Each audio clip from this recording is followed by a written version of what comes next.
busy this offseason. It started early with acquiring wide receiver DK Metcalf and trading away fellow wideout George Pickens. Then after a long wait, they finally brought in Aaron Rodgers. And now their latest move saw them trade away Minkah Fitzpatrick and trade for Jalen Ramsey and Jonnu Smith.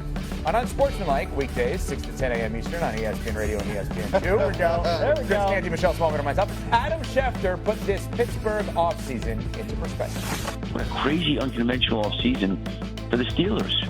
They go out and add Aaron Rodgers, Darius Slay, DK Metcalf, Jonnu Smith, Jalen. Like, when did your father's Steelers turn into these wheelers and dealers?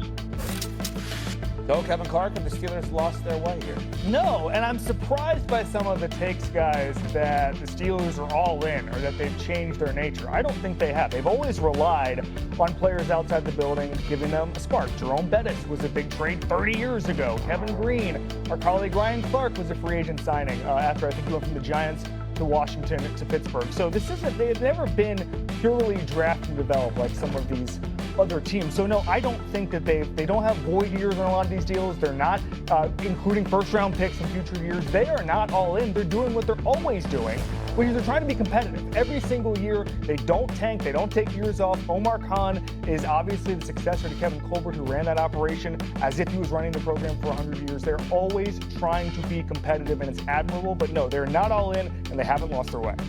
I think what you have to look at the juxtaposition of the 2024 Steelers and the 2025 Steelers. I think they're better. I still think they're the third best team in the division. Yes. And you look at last year, they struggled scoring with Russell Wilson. Russell Wilson's on the back end of what was a very good career. Aaron Rodgers storing the ball with DK Metcalf is a material improvement. DK Metcalf is a point scorer. Jonnu Smith will make them better. My concern is the plus 30-year-old players that they acquired. Yep. Aaron Rodgers, Cam Hayward. You also have TJ Watt, and then they added Darius Slay and Jalen Ramsey. When you look at it over time, the data isn't in favor of so many plus 30-year-old players. Now, with that said, Mike Tomlin, one of his, to me, superpowers is maybe he modulates camp a little bit to give them a better chance. I think their window is really small. Their path to victory is narrow, but they are better. They have the most famous bridge quarterback of all time, right? That's what Rodgers is for them. That to be conducted. I think that what we're talking about when it feels like they lost their way, it just feels like them going all in on Aaron Rodgers specifically. Like, that feels un-Steelers, like to go in and not even look at other people and go in on a dude who has not been a good quarterback for half a decade. Like you mentioned the people they've gone in on, the Bettis, the Ryan Clark. Those felt like home run hits. Those felt like moves that were going to increase that team's potential and their ceiling. Aaron Rodgers, to me, does not move the needle like that. You talk about you add DK Metcalf. Like, I'm not sure that adding those dudes to somebody like Russell Wilson is marginally worse than adding those dudes to somebody like Aaron Rodgers. You're taking a shot on Aaron Rodgers, and you have foregone so much of your offseason in order to do that. I agree with that, but I think they fundamentally made a decision in the first round when they took Derek Harmon and didn't draft a quarterback. Now, look, maybe they hit on Will Howard in the 6th round, but I think when you're paying Aaron Rodgers what you're paying him, roughly $12 billion without some of these other incentives, it is a bridge quarterback. It's a Band-Aid. I think what's really hurt them is the post-Ben Roethlisberger quarterback situation. Yep. And to me, like Aaron Rodgers, I'm sure what they're sitting there is like, we're not going to get to where we want to go with Russell Wilson. If we catch lightning in a bottle, maybe we do it with Rodgers. For me, it's not them going in on Rodgers, it's getting Rodgers because they're going all in on their defense and their core, which, as Mike said, is aging. You're not going to get Cam Hayward for that much longer. You're not going to have TJ Watt playing at this level for that much longer. They have probably, along with Philadelphia, the best defensive line in football, okay? They're going all in on that, and what they did was they brought in Aaron Rodgers for an affordable contract, which raises the floor on the offense. They only need to be the 13th or 14th best offense to win double-digit games. Guys, have you seen Aaron Rodgers last? Aaron Rodgers is a Band-Aid. You rub alcohol on the Band-Aid and then put it on the wound.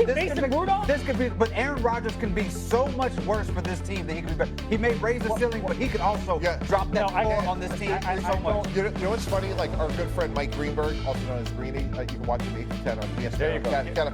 Well done, Mike. He has a great line. He talks about sneaky big news. To me, sneaky big news is Caleb Johnson, 3rd-round running back out of University of Iowa.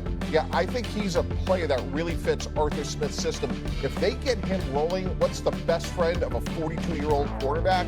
A great running game. They didn't have any options for quarterback. It was just Aaron Rodgers, okay? That's why. That's not true. You guys are making Schefter's point, not David. You two.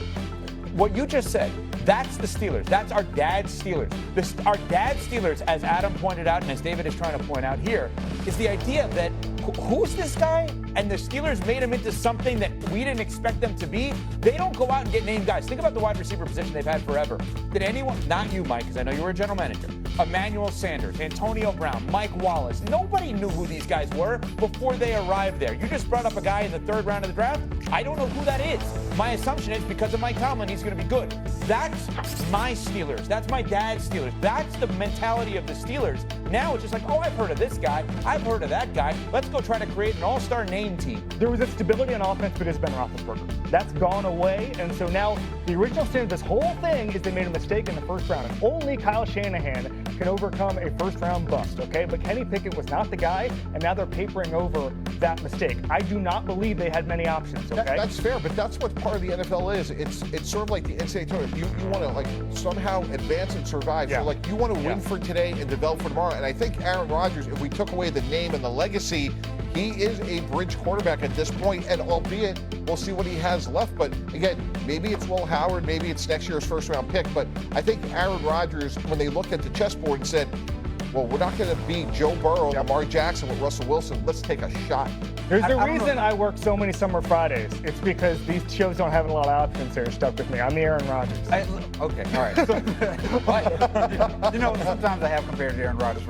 Anyways, I think like the problem with the Band-Aid thing is that this franchise is in such flux right now. Yeah. Are we sure that Tomlin is going to be back on the other side of this Band-Aid? Like we're already talking about last year. Are they tired of Tomlin? What's going on with that? If I'm Mike Tomlin, I know the Steelers should never move on from him. If I'm Mike Tomlin, I'm wondering why I should stay with the Steelers organization when I have carried you guys to playoffs year after year, and you have the nerve to look at me and say I may not be, my message may be getting stale with this team, and then you're going to bring Aaron Rodgers in my locker room? This is a level of instability if this thing goes wrong that I have not seen from the Steelers in my lifetime. I understand part of your point, but I'm harder to think that Aaron Rodgers would be there if Mike Tomlin didn't want him. He runs the show in Pittsburgh. That's the whole point.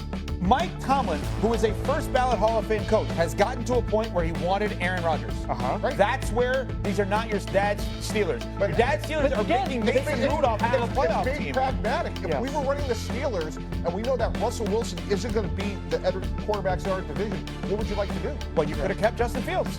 I don't. You could have kept Justin Fields. Well, first of all, he wanted to leave. You just But you just contradicted yourself. You just said that Mike Tomlin is the 1st ballot Hall of Fame. He is. If he was around Justin Fields every day, he could have kept him if he thought he was the guy. That's fair. I also would have made an offer that Matthew Stafford could not refuse.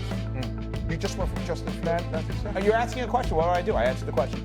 Coming up, Coco Gauff became just the 3rd woman in the Open era to lose in the 1st round at Wimbledon. Her reaction after was eye-opening. We'll react next. Did we get the Kevin?